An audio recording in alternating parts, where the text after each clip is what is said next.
नमस्ते जी, नमस्ते। बताइए कि आप लोग कैसे। आई होप कि आप लोग कुशल मंगल होंगे। आइए आज हम लोग विशेष 10th के बच्चों के लिए वो भी हम लोग हिंदी व्याकरण पढ़ रहे हैं। और आज हम लोग हिंदी व्याकरण देखिए मुहावरा क्या पढ़ेंगे। तो आज हम लोग पढ़ेंगे हिंदी व्याकरण मुहावरा पढ़ेंगे। इससे पहले आप मेरे चैनल पर नए चैनल को सब्सक्राइब कर लें और बेल आइकन को दबाना ना भूलें। आइए वीडियो को शुरू करते हैं। देखिए सबसे पहले हम लोग जानेंगे कि मुहावरा का मतलब क्या होता है। ठीक है, कहेंगे सर कि मुहावरा होता क्या है। देखिए आप लोग कभी कभी एक मिनट क्या है, आप लोग कभी कभी देहात में देखे होंगे कि कोई व्यक्ति होते हैं नु जो क्या बोलते हैं, कोई अलग अलग तरह प्रकार के क्या बोलते हैं वाक्य बोलते हैं। और उस वाक्य का मतलब क्या होता है। जैसे कोई देखेंगे कोई व्यक्ति इस तरह पर कि सर खुजला होता है, मतलब सर खुजलाना का मतलब क्या होता है। चाहे बोलते हैं बबुआ कमर कस लिया, मतलब कमर कसना का मतलब क्या होता है। ऐसे ऐसे हमारे वाक्य हैं। इन वाक्यों को हम लोग जो अर्थ जो होता है उसका जो सही अर्थ होता है उस अर्थ को जानना ही मुहावरा कहलाता है। जैसे आइए हम यहाँ पर बहुत लेकर के आए, जैसे लिखा है कि हाथ साफ करना। आप लोग गाँव में देखे होंगे, कहेंगे ए फलानवा के लइकवा नु हाथ साफ करलस, मतलब चोरी करलस। का करलस, हाथ साफ कैलस मतलब चोरी कैलस। आगे क्या है कि अकल पर पत्थर पड़ना। कहेंगे ए हाउ फलानमा के नु चिंपे के नु अकल पर पत्थर पड़ला, मतलब बुद्धि भ्रष्ट हो जाना। वहाँ हम लोग कौन काम करे वो समझ ही नहीं आता है। उसे हम लोग बोलते हैं बुद्धि उसके ना, उसका बुद्धि साफ भ्रष्ट है कि उसका तो उनका भी बुद्धि नहीं है। ठीक ऐसे बोलते हैं, गाँव में आप लोग देखे ही होंगे। ठीक है, खासकर हम लोग बिहारी हैं तो हम लोग बिहार के हैं तो हम लोग को भोजपुरी बोलते हैं। और ऐसे ऐसे वाक्य हमारे सबसे अधिक देखने को मिलता है। ठीक आगे है कि दिन दुना रात चौगुना। अरे बाप रे, हौ फलाना नु दिन दुना रात चौगुना नु क्या किया, तो रात चौगुना उसका बरकत हुआ, मैंने बहुत अधिक उन्नति किया, बहुत अधिक धन कमाया। मतलब खूब उन्नति करना, किसी भी काम मतलब कोई हम कार्य करें उस पर बहुत अच्छे से सफलता प्राप्त करना, बहुत जल्दी सफलता प्राप्त करना क्या होता है, खूब उन्नति कहलाता है। यानी कि दिन दूना रात चौगुना का मतलब क्या होता है, खूब उन्नति करना। आगे है श्री गणेश करना। कहते हैं श्री गणेश करना क्या करता है, श्री गणेश करना मतलब है कोई भी कार्य को शुरू करना। आप लोग देखेंगे जब कोई भी कार्य होते हैं, मतलब कि जो कार्य करना होते हैं ना, तो कार्य में क्या होता है, तो कार्य में क्या होते हैं जो लोग होते हैं कहते हैं श्री गणेशाय नमः। मतलब किसी कार्य को हम लोग शुरुआत कर रहे हैं, यानी किसी कार्य को हम लोग आरंभ कर रहे हैं। श्री गणेशाय का मतलब क्या होता है, किसी कार्य को आरंभ करना। आगे हमारा है कमर कसना है, कमर कसना। कहले बबुआ अब कमर कस लिया, अब तहार बारी बा, मतलब तैयार हो जाए, अब तहार बारी आ गई। कमर कसना का मतलब तैयार होना, अब आपकी तुम्हारी बारी आ गया। आगे है नाच न जाने आंगन टेढ़ा। क्या है, नाच न जाने आंगन टेढ़ा। इस ऐसे हम लोग जो देहात होता है ना, देहात में लोग बहुत कहावत कहते हैं, या इसे हम लोग कहावत के रूप में क्या कहावत कहावत के रूप में हम लोग से अधिक देखते हैं। कहावत के रूप में क्या है कहावत हमारा, नाच न जाने आंगन टेढ़ा, मतलब काम न जानना और बहाना बनाना। आप लोग बहुत लोगों को देखे होंगे जो व्यक्ति क्या करते हैं, काम नहीं पूछते हैं कि कौन सा काम करना है, ये हमसे नहीं होगा तो हमको कोई और काम करना है, तो करने का मन नहीं करता। ऐसे लोग को देखे होंगे जो काम नहीं पूछेंगे कौन काम करना है, काम करने से पहले बोलेंगे हमको ये हुआ है वो हुआ है, बहाना बनाने लगते हैं। तो वही कह रहा है कि काम ना जानना और बहाना बनाना। आगे है आगे नाथ न पीछे पागा। ए फलानमा के लइकवा के नु ना आगे नाथ मना पीछे पागा, ए तरह फालतू नहीं घूमत रहेला, मतलब उसका कोई जिम्मेदारी नहीं है, कोई भी क्या है तो उसके पीछे कोई जिम्मेदारी का न होना।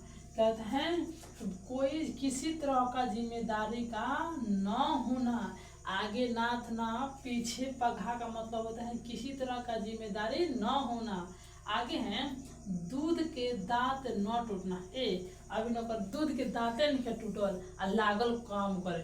क्या सुने होंगे आप लोग, ए दूध के दांते नहीं टूटल लागल काम करे, मतलब अनुभवहीन होना, उतना जानकारी उसके पास न होना, किसी भी कार्य करने से पहले उसके पास उतना जानकारी का न होना क्या कहलाता है, तो अनुभव हीन कहलाता है। ठीक, आगे हैं एक पंथ दो काज। एक पंथ दो काज मतलब एक साथ दो कार्य करना, एक साथ दो कार्य करना। एक पंथ दो काज का मतलब होता है एक साथ दो कार्य करना। आगे हमारे हैं कि आंखें चार होना, आमने सामने खड़ा होना। आप देखेंगे हम जब पिंटुआ के सामने जब खड़ा हुआ नु तो हमारे आंखें चार हो गई, या हम अपने गुरु जी के सामने जब खड़ा हुए नु या पिताजी के सामने तो हमारे आंखें चार हो गई, मतलब हम लोग आमने सामने खड़ा हो गए। तब दो आँख हमार और दो आँख अपने हमारे पिताजी का चार आँख, या दो आँख हमार जो हमारे गुरु जी का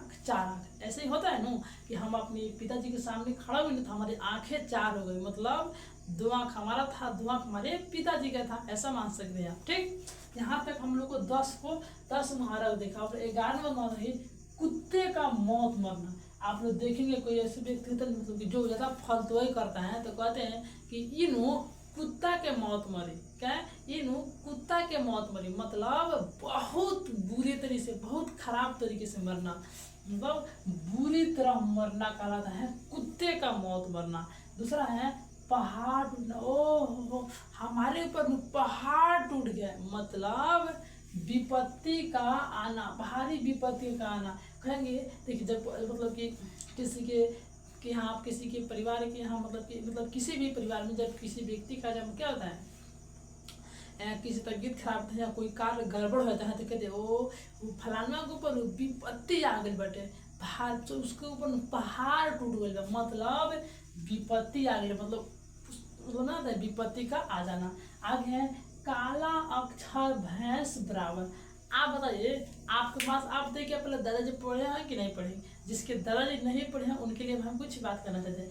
आप देखिए यदि आपके दादाजी हैं तो आप लोग क्या करिए, अपनी किताब लेकर जाइएगा और अपने बाबा जी के सामने दे रख दीजिएगा। तो आपके दादाजी क्या कहेंगे?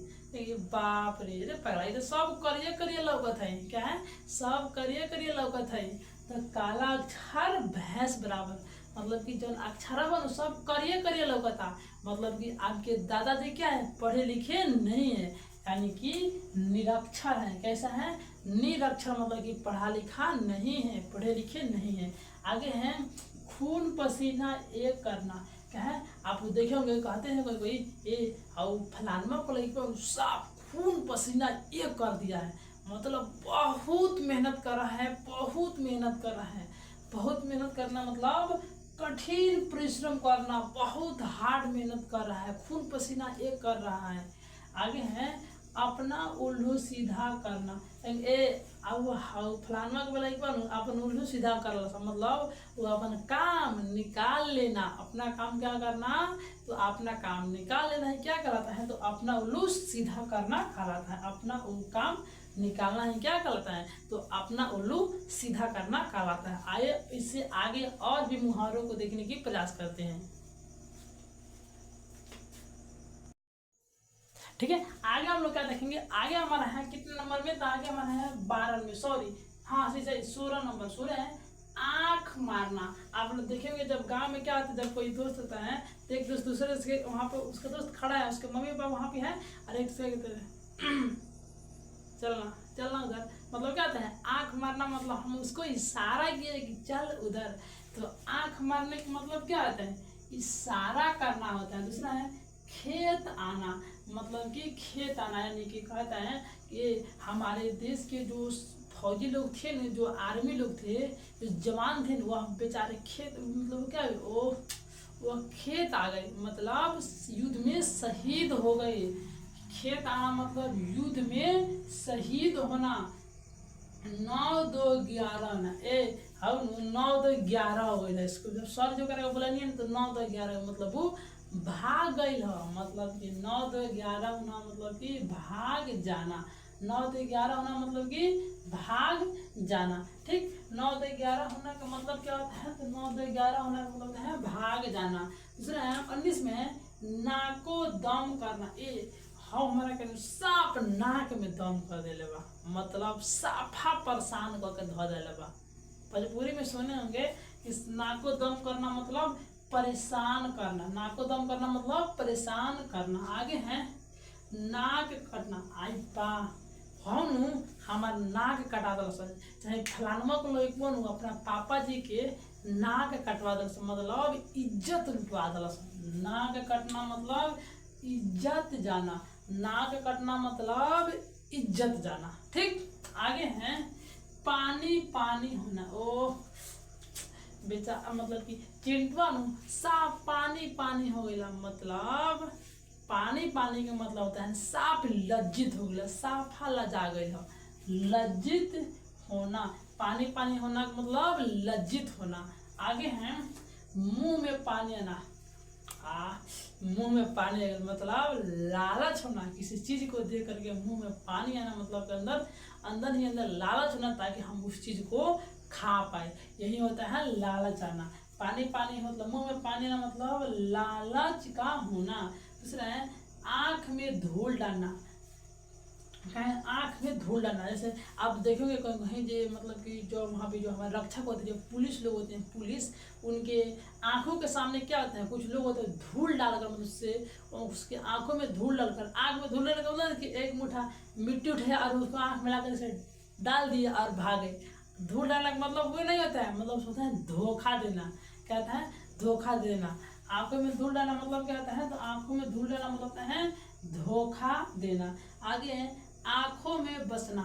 ओ आंखों में नू मतलब मान लीजिए कि कोई देखोगे कोई लड़की मतलब कि लड़के कहते हैं जो छपरी लोग होते हैं कहते हैं ए लड़के के चेहरा में हमारा आँख में समा गई, हमारा आँख में बस गया मतलब हमारे हृदय में समा गया। कहते हैं आँख में बसना मतलब हृदय में समाना। ये सब हमारे छपे लोगों का काम होता है, हम लोग का नहीं। बच्चे जो शिष्टाचार बच्चे होते हैं, जो अच्छे बच्चे होते हैं, उन लोगों का कार्य नहीं होता है। वो अच्छे संस्कार वाले होते हैं, अच्छे से फैमिली से होते हैं और अपने काम के अनुसार समय के अनुसार काम करते हैं। ठीक, आगे है खून खौलना। आज हमारे साफ खून खौल गया मतलब खून खौलना का मतलब साफ हमारा गुस्सा आ गया, साफ के तोड़ फोड़ कर दी मतलब साफ गुस्सा आ गया। खून खौलना मतलब होता है गुस्सा आना। खून खौलना मतलब क्या होता है, तो खून खौलना मतलब होता है गुस्सा आना। ठीक है, आज हमारे क्या होता है, ये हमारे टॉपिक का मुहावरा का जो टॉपिक था ये समाप्त होता है साहब। ठीक है, यदि आपको किसी टॉपिक पर वीडियो बनाना हो तो कमेंट बॉक्स में जरूर बताएं। मिलते हैं इस अगले टॉपिक पर और अगले वीडियो के साथ। तब तक आप हंसते रहिए, मुस्कुराते रहिए। जय हिंद।